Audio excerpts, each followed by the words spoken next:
Hello， 我係 Mio。最近去咗個聖誕市集，入邊有一間鋪頭叫做 Yummy。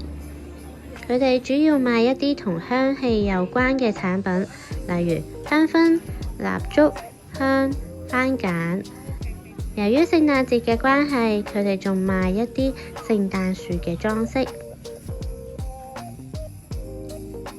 今次我買咗3款蠟燭，有玫瑰香檳味、聖木味、糖松樹味，仲買埋佢哋嘅火柴添。屋企本身咧係用打火機嘅，但係好快就用完啦，所以就想買火柴試下。結果唔知道係佢哋嘅品質問題，定係我嘅問題，點亦都點唔着。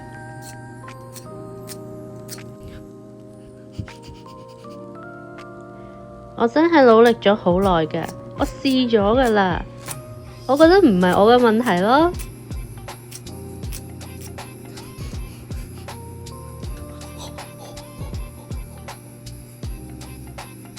斷咗啦，都仲未點着啊！最後真係忍唔住啊，用我僅存嘅打火機去點着個火柴，再點着個蠟燭。